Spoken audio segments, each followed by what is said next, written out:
예, 시청자 여러분 안녕하십니까? 네, 안녕하세요. 마음 공부하는 소울닥터 김석범 원장님 네, 나오셨습니다. 안녕하세요. 자, 제주의 영리병원을 이제 네, 허가를 공식적으로 취소했대요. 네. 제주시에서 한 거죠? 그 제주도에서 한 거죠. 특별자치도, 특별자치도. 예. 네. 자, 그러면 이제 앞으로 영리병원은 더 이상 이제 없는 겁니까? 그게 아니라 이제 재판을 하는 중이기 때문에 예. 이게 이제 지금 관건이 지금 행정적으로는 취소를 했지만 예. 취소됐다고 일이 끝난 게 아니라 재판하는 과정에서 내국인을 진료를 못하게 한 것이 불법으로 확인되면 예. 이거 영리병원 막을 수가 없는 상태로 가는 거예요. 예. 법을 새로 만들기 전에는요. 그리고 그 전에 법이 제정되기 전에 허가를 받았던 거는 그대로 수용이 될 수밖에 없죠. 만약에 예. 법이 새로 만들어져도. 자, 원희룡 지사는 자기가 이제 이 부분에 대해서 빠져나가기 위해서 네. 취소 조치를 네. 행정 조치를 했지만 네. 전에도 우리가 이 일에 몇 번 이야기를 했지만은 네. 실제로 법적으로는 이게 네. 애초에 영리병원을 뻔히 알고 네. 예? 이렇게 허가를 해준 거 아닙니까? 그렇죠. 그 제한, 내국인 진료라는 진료 부분. 제한하는 부분을 다 빼버렸잖아요. 예. 그래서 이제 자신은 그 의료법 64조에 따라 조건부 개설 허가를 취소한다 이렇게 말을 했지만은 네. 이 녹지병원 쪽에서는 이제 자신들은 처음에 내국인에 대해서도 네. 할 수 있다 네. 이렇게 생각하고 우리가 병원을 지었다. 네. 지금 이렇게 말하지 않겠습니까? 그렇겠죠. 그래가지고 이제 재판 결과가 중요하죠. 예. 자, 그런데 어떻게 이런 일을 이거는 한국의 의료 시스템을 파괴할 수 있는 네. 중요한 관건이 되는 사건인데 네. 이 사건을 이런 식으로 내버려 뒀다가 그러니까 저는 이 영리병원 사건에 제일 문제가 된 거는 그때라고 생각을 해요. 그러니까 영리병원을 입법화해서 이렇게 허가를 해주는 법안을 만들었을 당시에 그 외국에서 MOU로 들어오는 사람이 들어온다고 해놓고 안 오고 하니까 그거를 내국인 제한을 빼버렸잖아요. 예. 그 부분에 가장 큰 문제가 있었다고 생각을 해요. 예. 그거는 그 국가적인 의료 체계 자체를 변화시킬 수 있는 굉장히 중요한 건인데 그거를 그냥 그렇게 해버렸다는 거는 지금이라도 빨리 그 법을 제대로 제정을 해야만 예.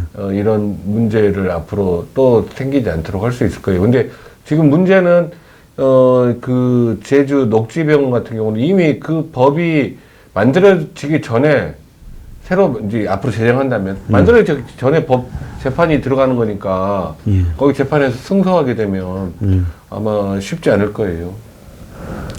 자, 참 처음부터 아예 이런 병원은 허가가 불가능하다고 하든지 아니면 네. 외국인만 네. 되고 내국인은 네. 아예 할 수 없다라고 그거를 명확하게 법조항으로 만들어서 놨어요. 예, 명시했었어야 되는데 네. 적당히 애매하게 가면서 그러니까 이제 송도에 그 의료 특구를 만든다고 하면서 그걸 빼버린 거예요. 내국인 제한 그를 하니까 MOU 계속 MOU만 체결하고 그다음에 미국 대학병원들이 안 들어오니까 예. 그걸 빼버린 거예요. 자, 이제 그러다가 이 사고를 이제 친 겁니다. 예. 예, 저게 이제 앞으로 재판이 진행되다 보면 별 문제가 더 생길 거라고 보는데요. 네, 두고 예. 화근이 될 것 같습니다. 예. 자, 지난해 연봉이 오른 직장인 876명이 예. 이번 달에 그러니까 지금 이 4월 달에 예. 그러니까 이 평균 보험료를 14만 8천 원이나 더 내야 된다. 예. 그렇게 되겠죠. 예, 그렇게 말을 하네요. 예. 그래서 2018년 지급된 보수를 반영한 건보료가 예. 이제 4월 달에 이렇게 예. 월급에서 예. 징수를 한다는 거거든요. 예. 자, 엄청나게 올란 거 아닙니까? 그렇죠. 근데 이제 이렇게 오른 폭이 지금 오른 게 많이 오른 게 아니라 앞으로 2022년, 2026년 이후에는 건보 재정이 문제가 생기게 되기 때문에 2026년 이후에는 예. 어마어마하게 올라갈 거예요. 예. 지금 상상을 할 수 없을 정도로. 그래서 이 정권이 지금 자기들 스스로 처음에는 문재인 케어를 해서 네. 비급여, 예. 예? 그러니까 의료보험 적용이 안 되는 대상을 의료보험 적용을 확대해 주겠다. 네, 예. MRI나 뭐 병실료나 네. 예. 이런 부분을 해줘서 사람들이 좋다 했잖아요. 그때 우리가 뭐라고 했습니까? 의료보험료가 엄청나게 올라갈 거다. 당연하죠. 예. 지금 저게 단지 가격이 내려가서 사람들이 많이 이용하는 게 아니라 가격이 내려가면 아예 그냥 수요가 수요가 폭증을 한다. 예. 그럼 그게 이제 실제로 계산한 비용보다 훨씬 많이 그렇죠. 갈 지금 것이다. 계산한 추계보다 훨씬 많이 들어갈 거예요. 예. 그래서 적당하게 의료보험을 지급받고 또 의료보험료도 적당하게 내는 것이 훨씬 나았지. 그렇죠. 실손보험들도 있었는데 대부분이. 네, 네. 그런데 의료보험 부분을 몇 가지 부분. 그렇다고 한 사람이 MRI를 뭐 시도 때도 없이 찍습니까? 그렇지는 시도 않죠. 때도 없이 병실에 입원하는 것도 아닌데 네. 그렇게 만들어 놓고 결국은 특정 몇 사람이 많이 찍고 많이 입원하겠지요. 네. 그런데 실제로 대부분이 내는 의료보험료는 네. 이런 식으로 임금이 올랐다고 해서 네. 국민의 한 5분의 1 가량이 4월달 한 달에 14만 8천 원을 떼낸다. 네. 기가 찬 거 아닙니까? 그렇죠. 그러니까 이제 지금 제가 예전부터 그거를 우려했었는데, 그러니까 지금 그 의료 정책을 위반하는 사람들이 그런 구상을 가지고 있을 가능성이 높아요. 그러니까 지금 건강의료보험 체계가 결국은 그 재정 문제로 한계에 도달하면 지금 현재 건강의료보험 체계는 그냥 축소시켜 나가는 대로 내버려 두고 영리병원을 도입하고 민영의료보험을 확대하는 실손보험을 민영의료보험 미국 같은 민영의료보험을 확대하는 방향으로 구상을 하고 있는 것 같아요. 왜냐하면 자기가 지금 현재 건강보험료는 조금만 올라도 국민들이 저항이 세요. 근데 실손보험은 조금 올라도 저항이 별로 없거든요. 예. 그러니까 결국은 자기 선택에 의해서 민영의료보험료를 자기가 많이 내더라도 그걸 받아들일 수 있는 여건이 되면 그런 저항 없이 할 수 있다라는 구상을 가지고 있다고 저는 생각을 해요. 예, 참, 정권 자체가 네. 국민들을 생각하면서 국민들 소득이나 주머니를 생각하면서 네. 이렇게 하는 게 아니라 네. 거의 국민들한테 뭘 해주겠다고 해놓고 선심. 그거는 이제 겉으로는 저가 선심은 쓰고 네. 뒤로는 이제 돈을 다 틀어가는. 그렇죠. 나중에. 그러니까 정확하게 조삼모사죠. 그러니까 처음에 아침에 3개 주다가 네. 4개 준다니까 다 좋아했는데 네. 저녁에 주는 걸 이제 줄이는 거죠. 네. 그래서 국민들 수준이 원숭이 수준을 벗어나지 못하면 지금 여러 가지로 지금 낭비되는 예산이 너무 많은 것 같은 생각이 들어요. 지금 최저임금 인상하면서 몇 조나 되는 돈이 그냥 그렇게 들어갔지 않았습니까? 뭐 4대 보험 돈을 대신 내준다든지 뭐 이런 식으로 이런 정책들은 결국은 제 생각에는 일자리를 만드는 게 아니에요. 그런 정책이 그냥 국가 예산만 많이 늘어나가서 국채 발행만 늘어나게 되는 거죠. 지금 실업급여 같은 경우에도 네. 최저임금 인상으로 많이 올랐는데요. 네. 그 받는 사람은 순간적으로 좋겠지만 실업급여를 영원히 줍니까? 6개월인가 줄 거예요. 그럼 6개월 뒤에는 어떻게 할 건데요? 없을 거예요. 자, 그런 식으로 6개월만 편하면 네. 끝입니까? 6개월 안에 뭐 대책이 생깁니까? 먹고 사는? 예. 그러니까 처음부터 실업급여라는 부분을 그야말로 그냥 어려울 때 최소한으로 받고 네. 그리고는 또 어쨌든 자기가 취직이 되든지 다른 수를 써야 근본적 해결이 되는 것이지. 그렇죠. 실업급여 6개월 받는다고 그게 뭐 한 150만 원 안팎 예. 받는다고 뭔 도움이 되겠습니까? 그러니까요. 예. 일자리 창출이 제일 중요한데 일자리는 실제로 정부에서 세금으로 만든 일자리 빼놓고는 통계를 보면 공장 일자리들이 없어져 가고 있어서 예. 큰 문제입니다. 자, 희한한 그게 하나 있던데 공기업에 예. 이 통일 의무 교육을 해요. 예, 예. 공기업의 통일 교육을 왜 합니까? 이게 진짜 정상적인 국가인지 모르겠어요. 저는 예전에 저희 어렸을 때 그 멸공 통일 이런 교육 받았던 거 예. 그게 딱 생각나더라고요. 반공 포스터 예. 그리는 거 그런 거라든지 이건 국가에서 이 공기업이나 이런데 그 강제적으로 지금 현재 통일 정책이 어떻고 저쩌고 그런 걸 다 강제적으로 알 수 있도록 교육을 시킨다고 그러는데 이거는 진짜 그 전체주의 발상이죠. 이건 완전히. 통일부 산하 통일교육원이 네. 중앙정부, 지방정부 공무원뿐만 아니라 이미 공무원한테는 벌써 한 모양이에요. 그랬겠죠. 공기업 직원한테도 의무적으로 이 교육을 시키고 있다는 거예요. 네. 그래서 작년 8월에 모든 공공기관에 네. 매년 1회 이상, 네. 1시간 이상 네. 통일교육을 의무적으로 실시하라. 그래서 정부뿐만 아니라 정부 출연기관, 정부가 지분을 가지고 있는 공공기관까지도 총 한 4,000개 기관에 이런 교육을 하라고. 그러니까 시켰다는 통일 교육도 그 내용이 예. 예를 들면 그 체제가 다른 두 가지 체제의 연합은 있을 수 없다. 뭐 이런 거는 통일 교육이 안 들어갈 거 아닙니까? 예. 그냥 지금 현재 그 문재인 정권이 추진하고 있는 연방제 통일에 대한 그 교육을 시키겠죠. 그 자기네들 정책 위주로. 예. 그리고 그래서 뭐 국방이 해체되고 있는 이런 부분들에 대한 거는 전혀 교육이 안 되고 있을 거예요. 이게 2016년에 더불어민주당 박경빈 의원이 발의를 해가 예. 작년에 통과된 예. 통일교육지원법 개정안 때문이라 그러거든요. 예. 예. 그럼 한국당은 예. 이런 법이 발의될 때 이슈를 삼았다 소리 들어본 적이 있습니까? 없어요. 한국당이 어쨌든 이런 법을 국회 통과시키려면 거론이 됐을 거 아닙니까? 그러니까 통일교육 지원 법안이라면 통일 교육을 어떤 내용을 한다는 내용이 별로 안 들어가 있을 것 같아요. 제 생각에는.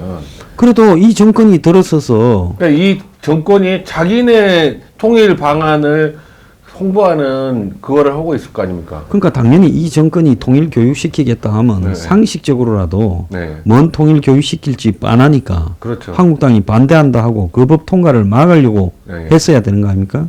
그게 2016년도인가요? 그때 발의대가 통과는 작년 됐대요. 작년에. 예.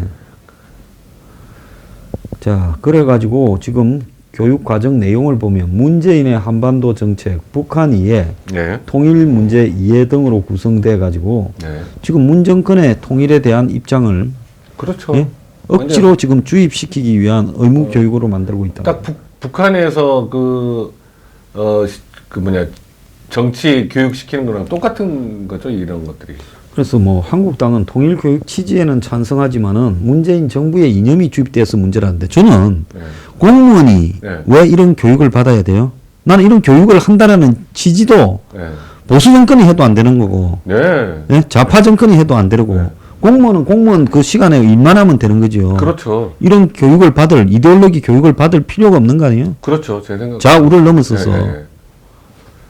그러니까 지금 한국당이 이 사람들이 하는 발상이 네. 우리 때는 안보 교육하다가 정권 바뀌면 빨갱이 교육하고 그런 게 아니라 애초에 이런 짓거리는 하지 말았어야 되는 거 아닙니까? 그렇죠. 그 공무원 중에 한 분이요. 이거 헌법 소원을 좀 낼 필요가 있을 것 같아요. 왜냐하면 네. 이 문제는 개인의 이 사상의 자유에 관한 부분이지 않습니까? 그렇죠. 내가 공무원이라고 해서 특정 직업 때문에 네. 내 사상의 자유를 강제적으로 침해받는 교육을 이렇게 주입해서는 안 되잖아요. 그렇죠. 만약에 미국에서 이런 정부가 예? 네. 뭐 유색인종을 대하는 네. 교육이라든지 뭐 이슬람을 대하는 교육을 했다면 당연히 미국에서 엄청난 법적 시비가 걸려가지고 그렇죠. 네. 이렇게 예? 그러니까 이제 더더구나 지금 공무원뿐만이 아니라 공기업까지 그렇게 확대시키고 있는 거 보니까 이제 이게 그 초중고 이런 학교로도 그 교육 과정이 강화될 것 같은 느낌이 드네요. 뭐 지금 뭐 학교는 강화 안 해도 전교조 선생들이 워낙 많이 퍼져 있어가지고 네. 저런 부분들을 그냥 일상으로 이야기하지 않습니까? 그러니까요. 참 기가 찬 일이라고 봅니다. 예. 자, 요즘 이 좀 아나무인이 한 명 있어요. 예? 네. 윤지호 씨라고. 네. 덥지 않으려면 비켜라. 나를 모욕하고 있다. 네. 그 다음에 선처는 없다. 나보고도 그랬어요. 네. 무슨 선처 하든가 말든가 네 마음대로 하세요. 네. 자, 그러면서 지금 뭐 어디에 기자 오셨나요? 자, 법 위에 선 사람들에게서 저를 구원해 줬다. 아주 별 이야기를 다 합니다. 자, 그래서 툭 하면 이제 법적 대응을 하겠다 하고 네. 문재인 대통령이 어쩌고 또 대통령 팔아요. 아, 그러다 보니까 좌파 진영 내부에서도 이 사람에 대한 걱정이 넘쳐나고 있어요. 네. 이 사람 좀 너무 심한 거 아니냐. 네. 지금 이런 부분이 지금 거론되고 있어요. 그러니까 그 책 출판한다라는 그 기사를 봤는데 그 장자연 씨 가족들은 장자연 씨가 이야기 내용이 들어가 있는 책을 출판하기를 원치 않는다고 예. 하더라고요. 그러면 고인의 명예에 문제가 된다고 가족들이 그렇게 원하면 거기에 따라줘야 되는 거 아닌가 그 생각이 들어요. 근데 이제 저는 이 윤지호 씨가 저는 그 이야기를 들었을 때 좀 황당했어요. 뭐냐면 경호를 경찰에서 경호를 안 해줬다. 예. 24시간 경호를 해줘야 된다. 자기는 생명의 위협을 느끼고 있다. 예. 저는 그거 이해가 안 가더라고요. 그 상황이. 자, 그러면서 지금 뭐라고 하는가 하면 네. 본인이 무슨 자기의 그게 무슨 소리가 났다 뭐 이랬는데 네. 이런 사실을 적어도 검증을 공개적으로 해줘야 되는 거 아닙니까? 그렇죠. 예, 예. 예? 그리고 자기를 위협하고 있는 실체가 무엇인지에 대해서도 구체적으로 이야기를 해야 되고요. 근데 자기가 하는 말은 검증을 회피하고 그래서 그 문제에 대해서 박준영 변호사입니까? 재심 사건 변호사고 예, 예. 그 검찰의 과거사 진상조사단에 개입을 했던 예, 예. 그 변호사가 이야기를 하지 않았습니까? 예, 윤지호가 KBS 김재동 프로에 나와서 했던 말, 예, 예. 그 무슨 장자연이 뭐 예. 만나러 가서 이 음료수를 마시면 곧바로 몽롱해지고 네. 약을 탄 것 같았다. 네. 특수강간이다. 예.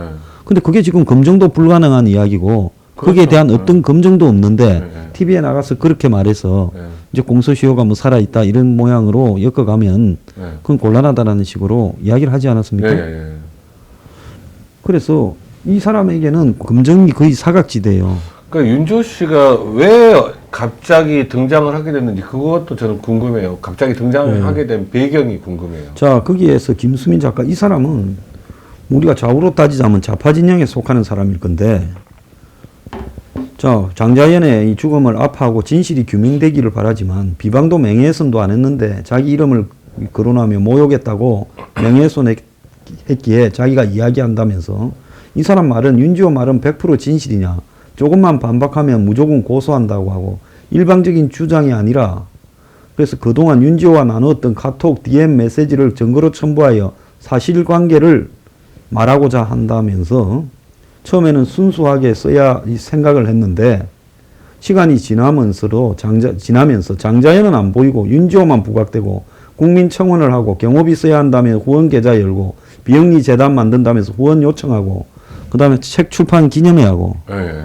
그러면서 속았구나 하는 생각을 느끼게 됐다. 예, 예. 지금 그렇게 말을 했습니다. 예. 예. 그러니까 그 진실이 밝혀야 되겠다라는 거기에 초점이 맞춰져 있는 게 아니라 이 작가가 주장한 내용을 보면 예. 그러니까 그 후원금과 돈의 문제가 핵심적인 이 추동 원인이 되는 걸로 예. 이 김수미 작가는 주장을 했네요. 예. 그래서 뭐 이런 이야기들 중에 네. 결국 나오는 말이 이 한국에 나와서의 어떤 자기 지명도 사업 네, 네. 그런 데 관계되는 부분에 네. 관심이 더 있었던 거 아니냐. 네. 지금 그런 이야기가 네. 같은 진영 내부에서 나오고 또 말끝마다 그 누굽니까? 문재인을 팔고 있어요. 네. 참 기가 차지 않습니까?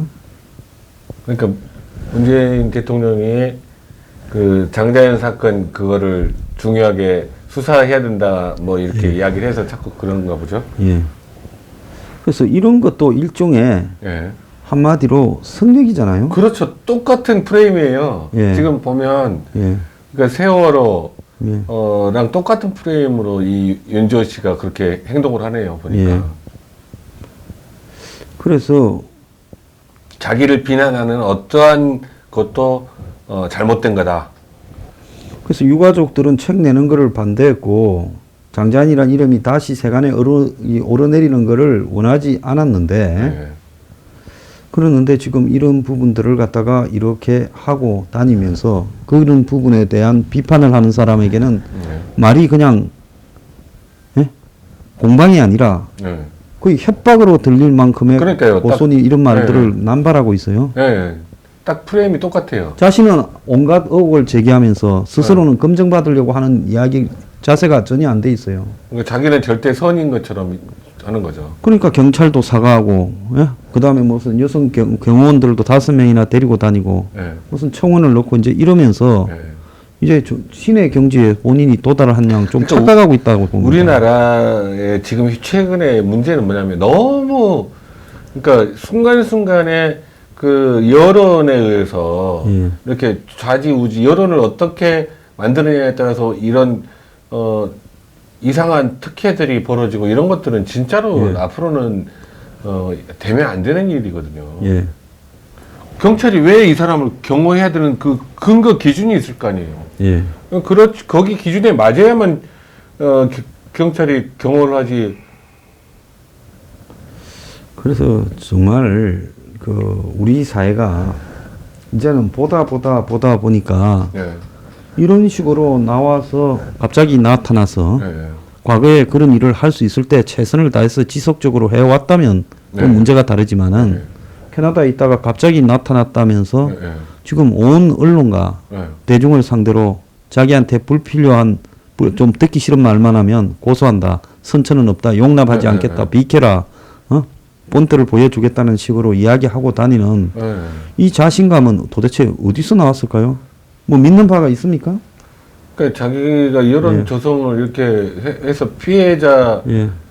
피해자인 그 장자연 씨 예. 입장과 같은 그 입장이 돼서 하는 거기 때문에 자기는 선이고 예. 거기에 공격을 가하는 자들은 전부 악이다라고 이렇게 그것도 분열을 시켜서 공격을 하는 거죠. 그러니까 자기에게는 어떠한 공격도 용납을 못하겠다. 예. 예.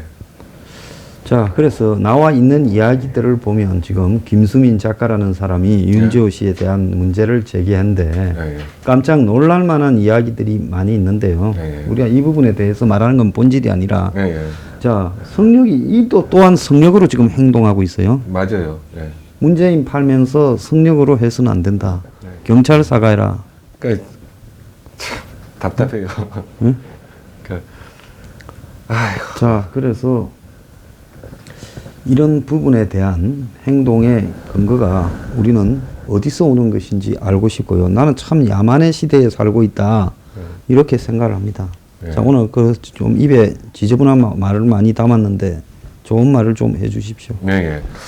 오늘은 제가 그 화두 명상하는 방법을 간단히 설명을 드리겠습니다. 그러니까 그 불교에서 그 화두를 잡는다 그런 이야기를 많이 하지 않습니까? 근데 이제 명상이란 거는 제가 예전부터 설명드렸듯이 어떠한 것이라도 한 가지에 집중하고 있는 상태가 명상이거든요. 예. 숫자를 세는 데 집중하고 있으면 숫자 세는 명상이고 또 호흡을 들이쉬고 내쉬고 하는 데 집중하고 있으면 호흡 명상이고 화두도 똑같은 명상이에요. 화두 명상은 어떤 한 가지 의문을 가진 상태로 그 의문에 대해서 계속 그 의문을 붙잡고 있는 거를 화두 명상이라고 그러는데 보통 제일 많이 사용되는 게 나는 무엇인가 뭐 이 먹고 뭐 이런 거죠. 그러니까 나는 무엇인가라는 거를 의문을 가지면서 거기에 집중을 하면 그게 화두 명상이 됩니다. 그러니까 제일 중요한 건 뭐냐면 화두를 잡을 때 제일 중요한 게 그거를 나는 무엇인가라는 질문을 던졌을 때 그거를 지식으로 지성으로 설명하려고 하면 안 돼요. 마음으로 설명하려고 하면 안 돼요. 설명은 머릿속으로 설명을 하는 거는 화두의 답이 절대로 아닙니다. 화두는 궁금증, 의문을 증폭시킨 상태에서 궁금하다. 그게 뭐지? 라고 하는 상태로 있는 거거든요. 그냥 나는 무엇인가라는 화두를 잡는다면 나는 무엇인가라는 거에 대해서 진짜로 절실히 궁금해하면서 의문만 가지고 있는 상태. 그 상태가 화두를 잡는 상태입니다. 그러면 화두 명상을 통해서 얻을 수 있는 거는 뭐가 있냐면 어떻게 화두를 잡는지는 이제 아셨겠죠. 그러니까 힘을 쓰고 잡는 게 아니에요. 궁금하고 의문이 나는 거를 증폭시켜서 그냥 그거를 계속 나는 무엇인가를 들여다보고 있는 거예요. 근데 이제 이거 화두를 하루 종일 길을 걸어가나 낮에 무슨 일을 하든지 간에 업무를 하고 있을 때가 아니면 나는 무엇인가를 계속 의문을 가지고 지켜보고 있으시면 그게 화두 명상이라고 합니다. 그러면 이점이 뭐냐? 다른 명상과 똑같이 생각이 줄어듭니다. 그러니까 그 의문점에 계속 집중을 하고 있으니까 다른 생각, 잡생각이 없겠죠. 그 다음에 두 번째는 신경증이 좋아집니다. 이걸 실제로 명상을 해도 신경증이 좋아지고 그것과 똑같이 화두 명상도 신경증이 좋아집니다. 세 번째로 견성을 하실 수 있습니다. 견성이 뭔지 아시죠? 자기의 성품을 본다는 거잖아요. 자기의 진실한 성품을 본다. 그게 견성인데 그게 실제로는 이렇게 똑같은 이야기가 당신 안에서 하느님을 만난다. 또는 당신 안에서 신성을 본다. 신성을 만난다. 당신 안에서 불성을 본다. 다 똑같은 이야기입니다. 그러니까 결국은 내 안에 깃들어 있는 신성을 만나는 것이 견성이라고 이야기할 수 있는데 어느 날 갑자기 견성을 하실 수 있습니다. 그러니까 화두를 틈 날 때마다, 시간 날 때마다, 여유 시간 날 때마다 계속 붙들고 계시면 어느 순간에 자기의 신성이 확 드러나는 일이 발생하게 되는 거죠. 그걸 바로 견성이라고 합니다. 아무튼 화두 잡는 법 설명드렸는데 제일 중요한 건 아까 말씀드렸듯이 지식으로 머리를 써서 그 답을 내려고 하지 말고 답을 하려고 하지 마시고 의문만 가지고 계속 거기 집중하는 겁니다. 그러니까 그거를 불교에서는 의정을 낸다고 그러거든요. 의문을 계속 가지면서 그 질문에 의문점을 계속 가지면서 집중하고 있는 상태예요. 그 화두는 어떤 거든지 화두를 잡을 수 있습니다. 그러니까 예를 들면 나는 내가 이 세상에 태어나기 전 모습은 뭘까? 또 예를 들면 이 병 안에 새가 한 마리 있는데 그 새를 꺼내려면 어떻게 해야 될까? 그러니까 머리를 써서 답을 할 수 없는 주제를 많이 주죠, 화두로. 예. 아무튼 꼭 해보셨으면 좋겠습니다. 자, 오늘 화두 예. 참 잘 됐으면 좋겠습니다. 네. 각자 좀 연습을 계속 해보시기 바랍니다. 네, 예. 오늘 마치도록 하겠습니다. 네, 감사합니다. 30분 넘었죠.